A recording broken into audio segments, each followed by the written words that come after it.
നമുക്കിന്ന് പായിക്കര കിച്ചു അണ്ണൻ്റെ എപ്പോക്സി രഹസ്യക്കൂട്ടിലേക്ക് പോകാം.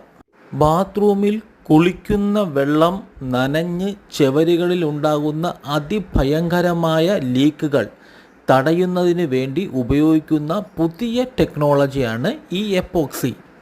ഇതൊരു രഹസ്യക്കൂട്ടാണെന്ന് തന്നെ പറയാം. അതായത് ഇവിടെ നിങ്ങൾ കാണുന്നില്ലേ ചെറിയ രണ്ട് കുപ്പി, ആ രണ്ട് കുപ്പിയിലുള്ള സൊല്യൂഷൻ ഒന്ന് അങ്ങോട്ടോ ഇങ്ങോട്ടോ കുറഞ്ഞു പോയാൽ ഇതിൻ്റെ യഥാർത്ഥ രീതിയിലുള്ള പ്രവർത്തനം നടക്കുകയില്ല. അതായത് എപ്പോക്സി പെർഫെക്റ്റ് ആവുകയില്ല എന്നർത്ഥം. ഈ ലിക്വിഡ് ചേർത്തതിന് ശേഷം അതിലുള്ള ഒരു പൗഡർ, അതായത് കവറിലുള്ള ഒരു പൗഡറും കൂടി ഇതിൽ ചേർത്താൽ മാത്രമേ ഇതൊരു രഹസ്യ കൂട്ടാവുകയുള്ളൂ.